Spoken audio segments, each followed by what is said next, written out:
Welcome back, 9:15. Time for your weekend forecast. Taking a live look this morning at App State. The sun is up, some leaves have turned. I love that shot. Those kids are in for a fun football day, I'm sure. Yeah, they're definitely going to enjoy maybe some frolicking around Boone and then watching App State hopefully get a win at 7 o'clock. Yeah. You love those live pics, but look at this one. This is at a higher elevation though than them. 5,300 feet, Linville Peak. It's really nice, especially the reds and the oranges, the vibrant colors.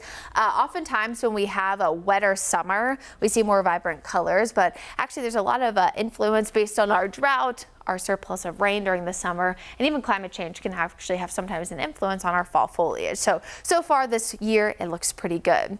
Current leaf color across the area, we're starting to see low color filtering in for a lot of the foothills, now even creeping into parts there of the northern Piedmont, but still at the highest elevations near Waynesville, just southwest of Asheville, near Mount Mitchell, and of course locally, Beach Mountain, Grandfather, and Mount Mitchell, all starting to see some high color. No one looks to be quite at the peak yet, but it could be happening very, very soon at those areas above 5,000 feet. Now, across the Piedmont, we are still seeing some clouds, and while you may be locally starting to see some of those individual trees change, we typically don't actually see our local peak till about mid-November. So keep that in mind. Got plenty of time to see those colors change.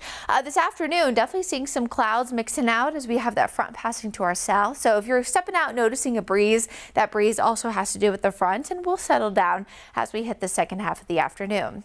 Now high temperatures right around about 70 degrees for most of the Piedmont today. You can see a few mid-70s down there toward the Sandhills, but temperatures mountains mid to upper 50s. So it really is going to be cool for maybe some App State students trying to get out and enjoy the game at 7 o'clock. Of course, sunset will have already occurred too, as we're seeing those earlier sunsets too.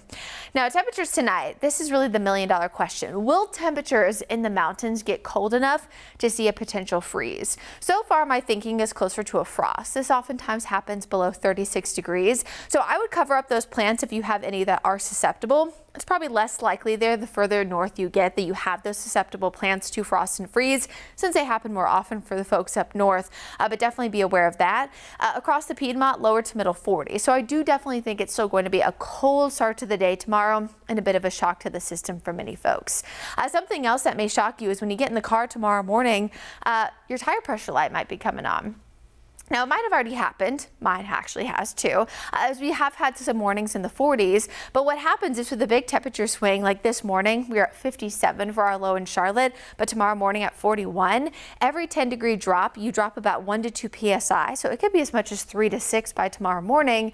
Just remember, you oftentimes don't want to jump the gun and go ahead and put air back in. If you notice by the afternoon, as temperatures warm up, that it goes off. Oftentimes that can just be kind of situational and can mean it's a little bit too early to permanently add the air.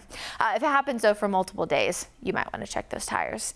Of course, officially because of these colder temperatures, frost advisory in effect there for Watauga as well as Avery counties, inland Caldwell and Burke counties, but there is an official freeze warning there for Ashe County. Of course, they are on different National Weather Service offices. But I do think regardless, it'll get into the mid-30s at least for the mountains. Some spots, especially at higher elevations, could get to that freeze point, but 41 in Charlotte, 68, so upper 60s tomorrow afternoon. Then we're on a warming trend ahead of our next cold front, which is expected to bring rain late Thursday and early Friday.